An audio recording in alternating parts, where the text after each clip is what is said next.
What's up, guys? True Crime King back again. It is December 10th, 2022, and just gonna do another video on the Idaho murders and keep giving you more information so everybody knows everything about this case. Here we go. Solved case taking the nation by storm. Who is behind the quadruple murder of 4 University of Idaho students? Could the off-campus home itself have been a target? And what's next in the investigation?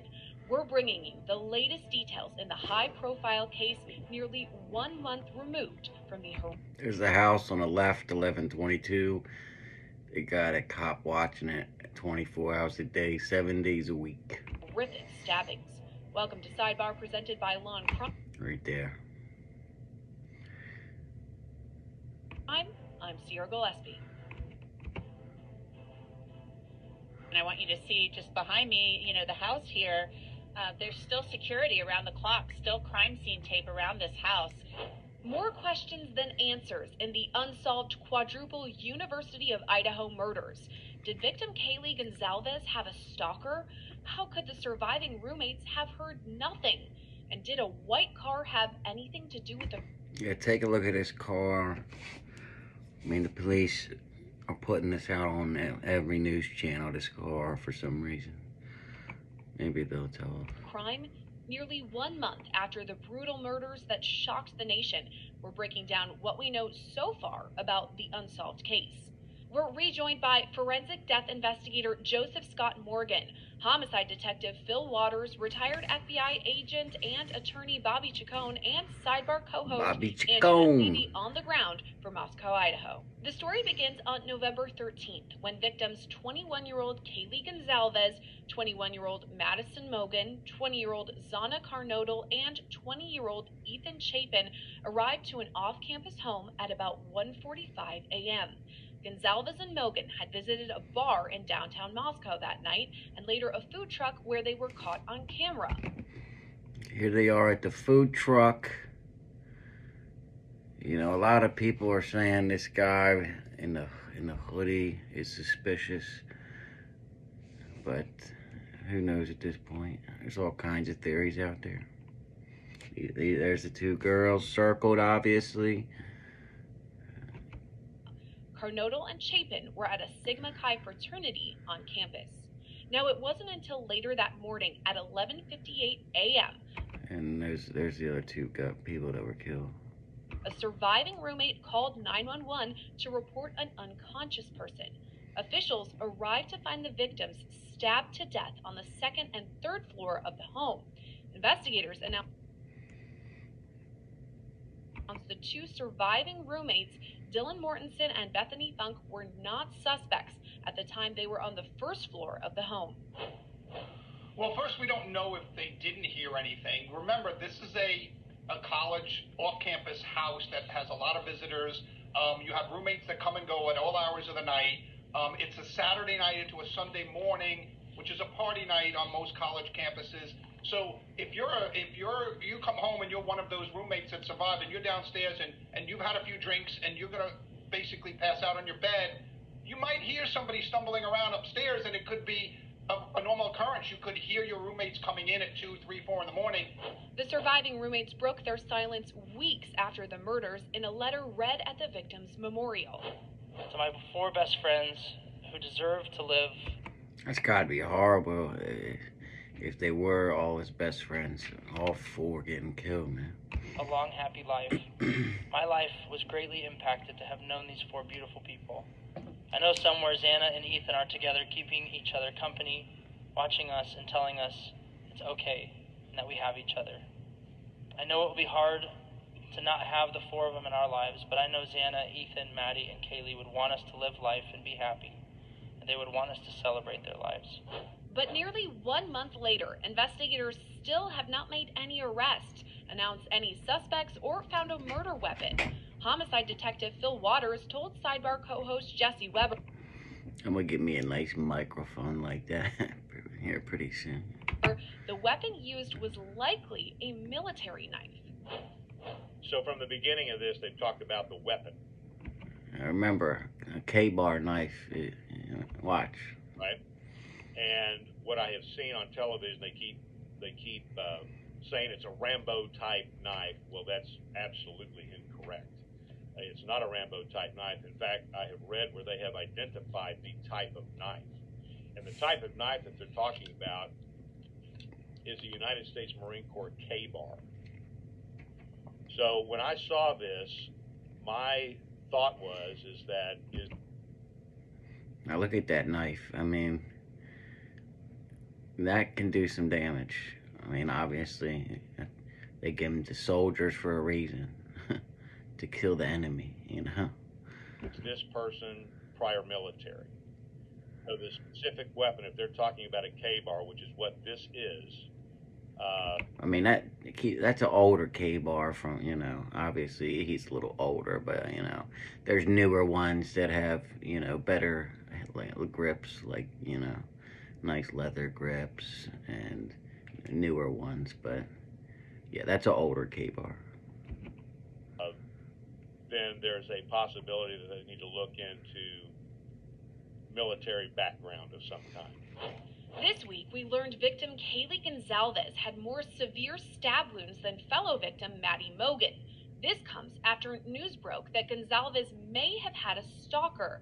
Her father spoke about the situation on Good Morning America. I mean, did she ever talk to you about a potential stalker or somebody that made her uncomfortable? She did. Sidebar co-host Anjanette Levy was in Idaho all week. She says police are investigating that stalker claim. And the police said they looked into that and that Kaylee had maybe mentioned that to family. Yeah, I don't know, you know, that doesn't mean that the guy did it.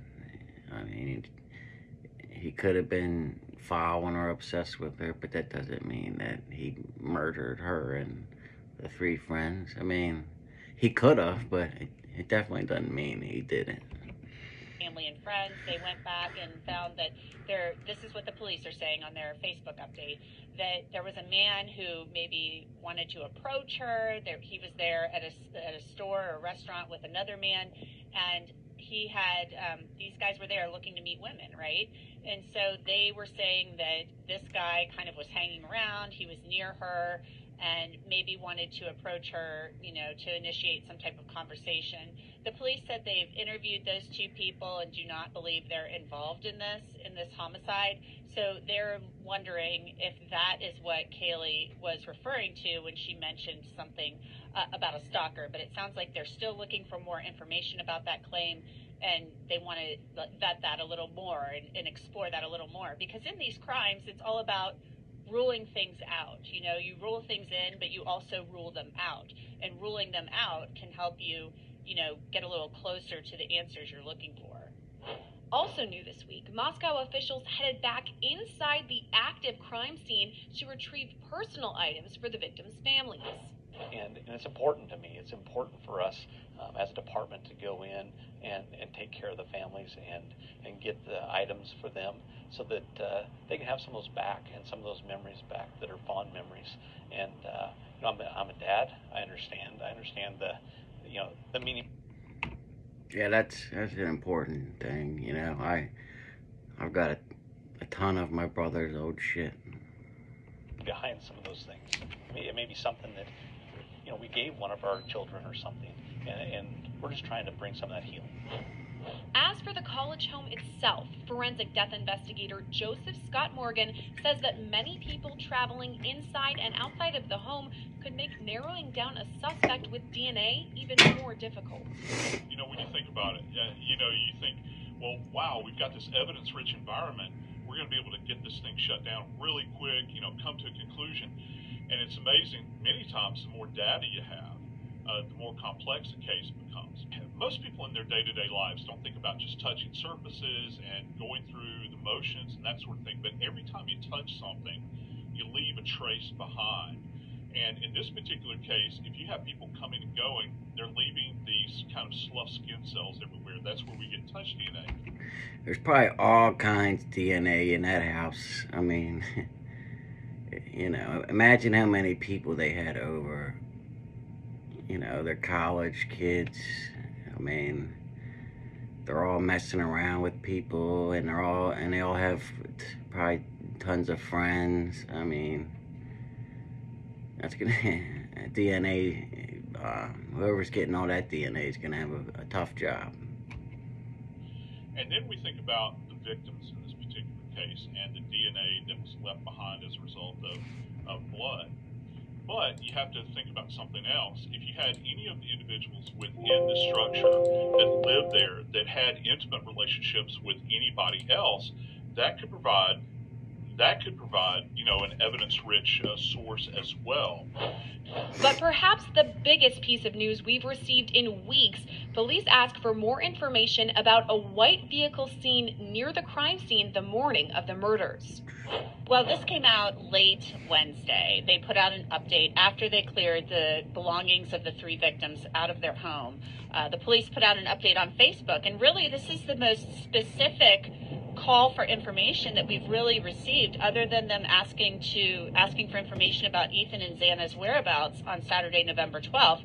They released some stock photos of a Hyundai Elantra between the years, they believe, of 2011 and 2013. They don't have a license plate number. Hyundai Elantra, 2011 to 2013. For White.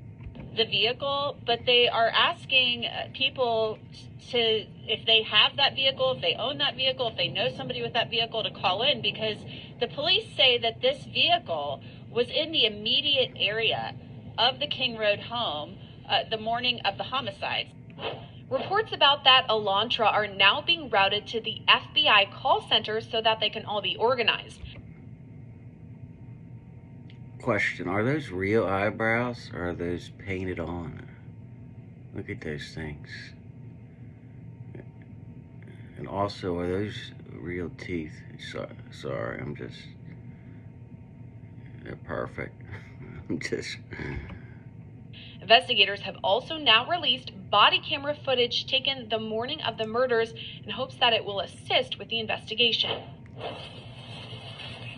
Hey, is that beer? Is that beer in your hand? Yeah, I'm 21. You got the ID on you? I don't. Okay. I'll take it back to my apartment if you need. Okay. You have a driver's license? I don't have it. What? No, in general. I do have one, yeah. What state is it through? Idaho. Idaho? Okay. I'm just going to check if everything's good. Since they're not open, I'll let you hang on to them. Okay. So will I get charged with anything? No. Or? No. Okay. Appreciate it. Yeah, you're 21 and you have a beer. They're not open.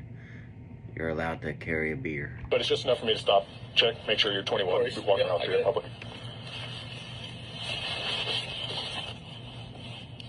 Moscow 77, check one. What's that? I gotta take off. Or... No, let me run this through dispatch and make sure you're actually 21 and give me a fake birthday or anything. Well, yeah. Oh, buddy. It's funny. Yeah, I think that's the first one I've seen. Yeah. One. So if that comes back good, yeah, you're free to go. Are these your boys? No, I don't know them. Okay. Yeah. You guys taking off on me? I didn't hear you. Yeah, I thought you were time. You all 3 turned around and I pointed my flashlight. You said, hey, come here. You guys all turned around and walked away. I thought it was just like a fake person.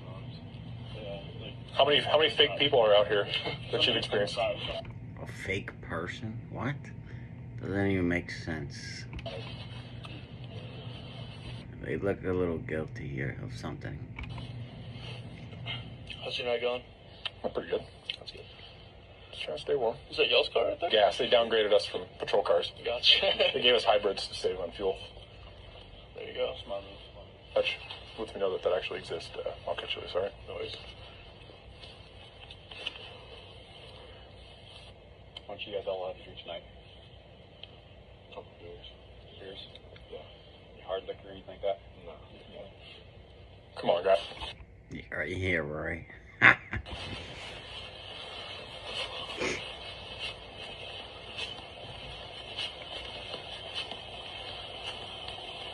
All right, if you guys all want to stand somewhere in this area.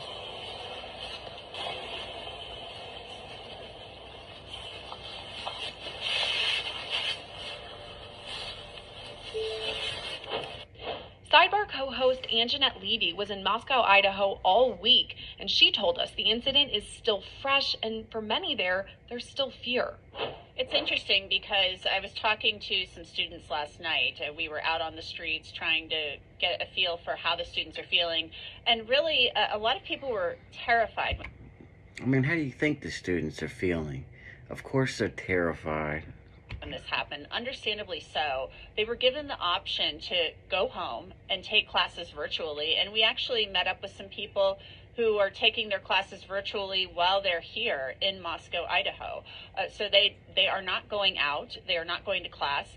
I was told last night by one of the students, he believes in some of his classes, they're either half full, maybe a third full, because so many people have opted not to return to campus after this happened and after the Thanksgiving break.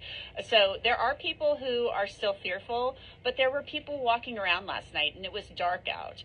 So they feel that the school, the University of Idaho, has done a good job with ramping up security. There are some people, though, who just simply didn't want to talk to us. And a lot of the female students I approached didn't want to talk on camera with us. And I think there is still some fear here. But some of the students said to me, you know, well, this was targeted, or, you know, it was isolated, or things like that. So I think it's wise that everybody still remain vigilant, because there's been a lot of back and forth about whether this was targeted or not. So I think there's still some fear here. But some people say they feel that there's been a good job done on getting that security in place. Some people, though, are still kind of saddened and freaked out by this, understandably so, because there hasn't been an arrest. And it could take some time for an arrest. There's a lot to go through. You're going to have to get that DNA testing back, the analysis. You're going to have to see if there's mixtures in there, do interviews. They've been conducting hundreds of interviews. So there will also be, I think, a lot of digital evidence in this case. They're going to have to go through all of the victims' social media accounts and phones. So that's often now a big... I'm sure, you know, that's probably almost done by now. ...piece of these investigations, when, especially involving young people. You're going to be going through all of their digital data, looking at who they've been talking to, where they've been, and trying to piece together what's called victimology. Now, if anyone has more information about the murders, tips, suspicions, or really any information... I'm sure they've got people working 24 hours a day on this case. Trust me. ...you believe is important, please reach out to the Moscow Police at 208-883-7180, or you can email in all that information at tipline@ci.moscow.id.us. Thanks, everyone. You can watch and listen to Long Crime Sidebar. All right, guys. True Crime King out.